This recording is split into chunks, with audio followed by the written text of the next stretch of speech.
Good Saturday morning to you. I'm Eastern PA Weather Authority meteorologist Bobby Martrich. This is your outlook for the weekend, October 26th and October 27th, both Saturday and Sunday. Starting off with the Saturday morning temperatures in here, we have temperatures below freezing again in many areas, and just been a couple really cold days here in the mornings, but it looks like we're in a little bit of a break as far as temperatures on Saturday night, because we're going to have some cloud cover moving in, and I'll show you that in a second. But right now, we're just temperatures as of 8 o'clock in the morning here are generally at or above freezing across interior Pennsylvania, and same thing goes true to New Jersey. This map doesn't show much of New Jersey except in the western and northwestern portions of it, but it is also in the 20s and 30s in New Jersey as well.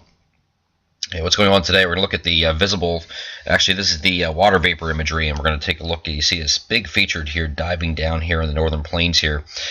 This is actually a cold front and associated low pressure here. So I'm going to stop this motion here a minute here.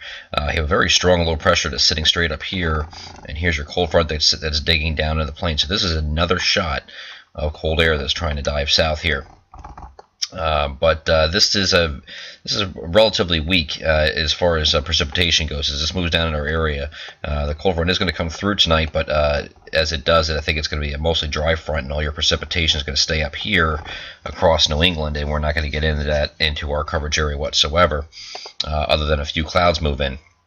Here's the GFS for tonight, and you can see this is this evening, Saturday evening. You see some showers moving across New York State, and what I think is going to end up happening is, especially across the northern areas, you'll have an increase in clouds. Mostly sunny today, but then you'll have like these high clouds increasing later in the day as this cold front is approaching. But that's about as far as it gets. You go to the next frame here. This is overnight. 2 o'clock in the morning on Sunday, and it's still not getting down into our coverage area.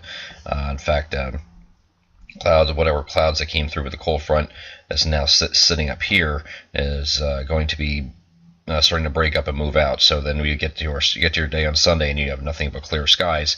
And the same thing we're going to think is going to hold true on Monday. European model has the same thing. This is overnight tonight with this cold front. At this point, the cold front is now sitting way out here like this, and it's just a little piece of energy hanging out behind it here. But you see it's mostly broken up as it moves off to the southeast, and not a big deal for the weekend. So weekend is not affected. We are looking at a system that's going to be taking place in the middle to the later part of next week. And this is what from our our Weather Alert Maps page on the website, and there's a big difference between the GFS and the European model as far as timing, and the reason this is a big deal, GFS is showing heavy rain here on Halloween, so that would affect your Halloween party plans and trick-or-treaters and things like that for a third straight year, which we're trying to avoid here.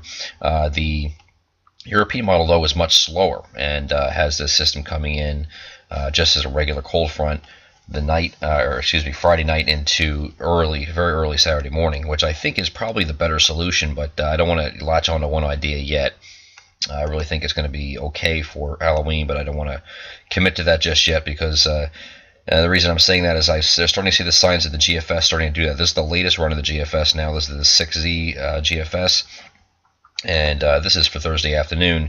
Cold front's now way back here, and low pressure, of course, is up here in the Great Lakes that's associated with it.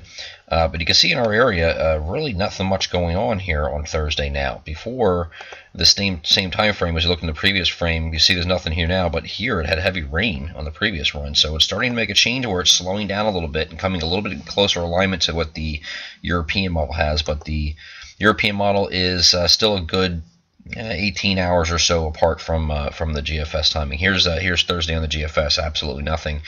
On the European model, which is showing absolutely nothing as far as rainfall now, which would be a good thing. And here's that cold front with heavy rain in the Ohio Valley as it moves east. It kind of peters out a little bit here.